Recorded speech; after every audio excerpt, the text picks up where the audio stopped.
Tujuan adalah apa yang dicanangkan oleh manusia sebagai pusat perhatian. Tujuan memiliki derajat yang penting, di mana ia berfungsi sebagai terminal akhir dari usaha yang diarahkan untuk segala aktivitas dan merupakan titik awal dalam mencapai tujuan-tujuan yang lain. Dalam pengertian lain, tujuan adalah arah atau sasaran yang ingin dicapai. Berdasarkan makna tersebut, secara harfiah, tujuan ibarat seorang penembak dengan pistolnya dapat menembak ke suatu objek atau target dengan sasaran yang tepat dengan peluru pistolnya. Setiap target yang akan dicapai. Dengan kata lain, tujuan pendidikan Islam, sasaran yang ingin dicapai dan diraih setelah menjalani proses pendidikan. Artinya, pendidikan yang merupakan suatu proses memiliki sasaran atau tujuan yang ingin dicapai, sebagaimana tujuan tersebut harus melekat atau dimiliki setiap peserta didik setelah melalui proses tersebut. Tujuan pendidikan memiliki peranan penting dalam pendidikan, karena pendidikan dapat memberi arahan dan bimbingan dalam melaksanakan kegiatan pendidikan. Penentuan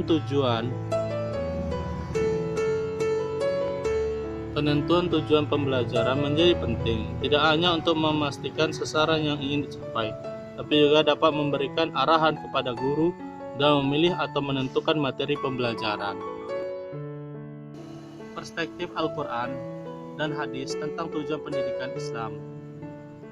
Konsep tujuan pendidikan menurut Umar Muhammad At-Taumi adalah perubahan yang diinginkan melalui proses pendidikan, baik dalam tingkah laku individu, pada kehidupan pribadi, kehidupan bermasyarakat, dan alam sekitarnya, maupun pada proses pendidikan serta pengajaran itu sendiri. Merumuskan suatu proses pendidikan supaya dapat mencapai tujuan yang jelas, maka rumusan tersebut dapat digali melalui pendidikan Islam dan haruslah bersumber pada Al-Quran dan hadis. Berikut beberapa ayat Al-Quran dan hadis yang berkaitan dengan tujuan pendidikan, agar pendidik dan peserta didik dapat mencapai tujuan pendidikan yang telah Rasulullah SAW risalahkan kepada umatnya. Di antaranya ialah menjadi hamba Allah Subhanahu wa Ta'ala, menegakkan keadilan dan mencegah kemungkaran, dan menunjuki jalan yang lurus. 1. Menjadi hamba Allah. Menurut para ahli, tujuan dari pendidikan salah satunya ialah membimbing peserta didik menjadi hamba Allah Subhanahu wa Ta'ala yang berakidah Islamiyah, berakhlak mulia, insan yang kamil, serta bertakwa kepada Allah Subhanahu wa Ta'ala. Sebagaimana Allah berfirman di dalam Al-Quran surah Az-Zariyat ayat 56, yang artinya, "Dan aku tidak menciptakan jin dan manusia melainkan supaya mereka mengabdi kepadaku." Penjelasan ayat tersebut bisa kita lihat di dalam tafsir Ibnu Katsir, yakni aku, Allah, ciptakan mereka itu dengan tujuan untuk menyuruh mereka beribadah kepadaku, bukan karena aku membutuhkan mereka. Mengenai firman Allah Ta'ala, illa liya'budun, melainkan supaya mereka beribadah kepadaku. Ali bin Abi Thalhah meriwayatkan dari Ibnu Abbas radhiyallahu anhu, artinya melainkan supaya mereka jin dan manusia mau tunduk dan beribadah kepada Allah, baik secara sukarela maupun terpaksa. Sedangkan Ibnu Jurayji menyebutkan, yakni supaya mereka mengenalku, dan masih mengenai firman-Nya, illa liya'budun, melainkan supaya mereka beribadah kepadaku. Ar-Rabi bin Anas mengatakan, maksudnya tidak lain kecuali untuk beribadah. As-Sadi mengemukakan di antaranya ibadah itu ada yang bermanfaat dan ada tidak yang bermanfaat. Allah Subhanahu wa Ta'ala berfirman di dalam Al-Quran surah Al-Luqman yang artinya, dan sesungguhnya jika engkau tanyakan kepada mereka siapa yang menciptakan langit dan bumi, tentu mereka akan menjawab Allah. 2. Menegakkan keadilan dan mencegah kemungkaran. Seorang berpendidikan seharusnya memiliki keadilan yang tinggi dan mencegah kemungkaran sebagai sasaran utama dalam tujuan pendidikan Islam yang ada di sekolah-sekolah baik bagi pendidik dan peserta didik, karena menegakkan keadilan dan mencegah kemungkaran merupakan ajar yang ada di dalam Islam, bahkan ada di dalam Al-Quran. Sebagaimana Allah berfirman di dalam Al-Quran, surah Ali Imran ayat 110, yang artinya, kamu adalah umat yang terbaik yang dilahirkan untuk manusia, menyuruh kepada yang ma'ruf dan mencegah daripada yang mungkar, dan beriman kepada Allah. Surat Ali Imran ayat 110. Maksud dari ayat tersebut bisa kita lihat di dalam kitab Tafsir Ibnu Katsir yang diriwayatkan oleh Imam Bukhari. Abu Hurairah radhiyallahu anhu berkata, kalian adalah umat yang terbaik yang dilahirkan untuk manusia. Abu Hurairah mengatakan, makna yang dimaksud ialah kalian adalah sebaik-baik manusia untuk umat manusia. Kalian datang membawa mereka dalam keadaan terbelenggu pada leher mereka. Selanjutnya mereka masuk Islam. Ayat selanjutnya, ta'muruna bil ma'ruf wa tanhauna 'anil munkar wa tu'minu billah. Kepada yang ma'ruf dan mencegah daripada yang mungkar, Allah dan beriman kepada Allah. Imam Ahmad meriwayatkan dari Abu Durrah binti Abu Lahab berkata,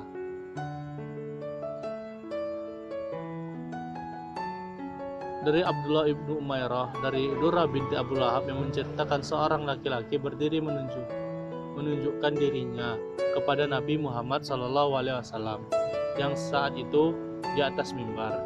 Lalu lelaki itu bertanya, wahai Rasulullah, siapakah manusia yang terbaik?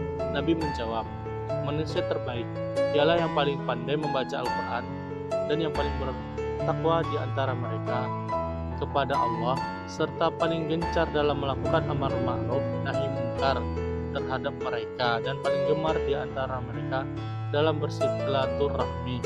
Hadis riwayat Ahmad. 3. Menunjuki jalan yang lurus.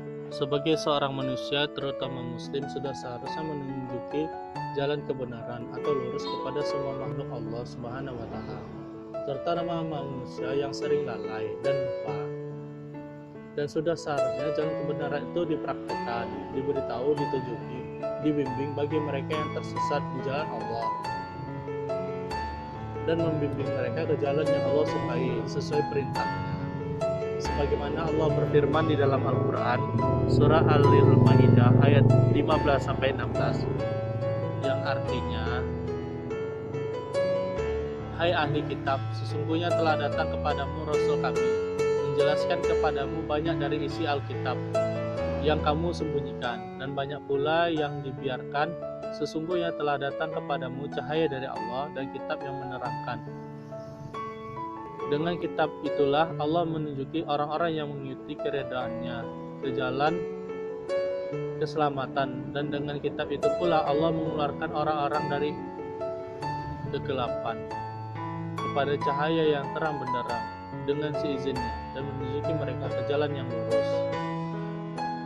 Makna dari ayat tersebut bisa kita lihat di dalam tafsir Ibnu Katsir. Penjelasan dari ayat tersebut ialah tentang apa yang mereka ubah, simpangkan, dan takwilkan, serta yang mereka ada-adakan kepada Allah Subhanahu wa Ta'ala di dalam kitab tersebut, dan juga sikap diam terhadap banyak hal yang mereka ubah yang tidak ada manfaatnya untuk menjelaskannya. Dari Imam Al-Hakim dalam kitabnya Al-Mustadrak, Ibnu Abbas radhiyallahu anhu, ia berkata, barang siapa yang ingkar terhadap hukum rajam, berarti ia kufur kepada Al-Quran tanpa ia menyadarinya. Selanjutnya Al-Hakim menyebutkan hadis tersebut bersanad sahih, tapi tidak dikeluarkan oleh Imam Al-Bukhari dan Muslim. Selanjutnya Allah berfirman di dalam Al-Quran yang artinya, sesungguhnya telah datang kepadamu cahaya dari Allah dan kitab menerangkan.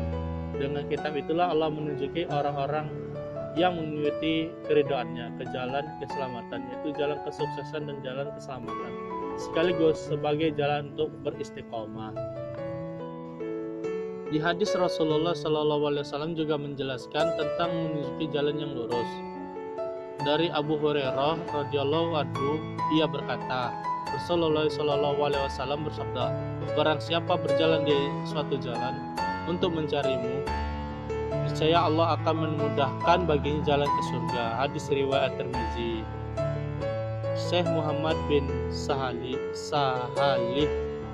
Al-Utsaimin rahimahullah menjelaskan bahwa jalan yang ditempuh untuk menuntut ilmu itu ada dua macam, yaitu jalan konkret hissiyah dan jalan abstrak maknawiyah. Yang dimaksud dengan jalan konkret adalah jalan yang ditempuh seseorang menuju majelis ilmu, baik ke masjid atau ke tempat-tempat lain. Sedangkan jalan yang dimaksud dengan jalan yang abstrak adalah seseorang berjalan dengan pikirannya untuk memikirkan atau merenungkan kitabullah dan sunnah Rasulullah Shallallahu alaihi wasallam,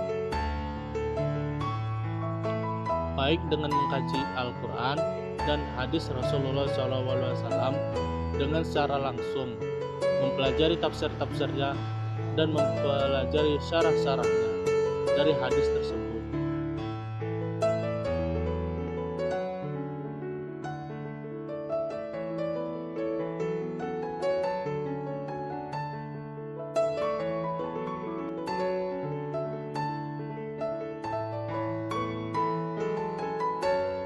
Demikianlah pemaparan makalah kami. Apabila ada kekurangan dan dalam penyampaian kami kurang jelas, mohon dimaafkan.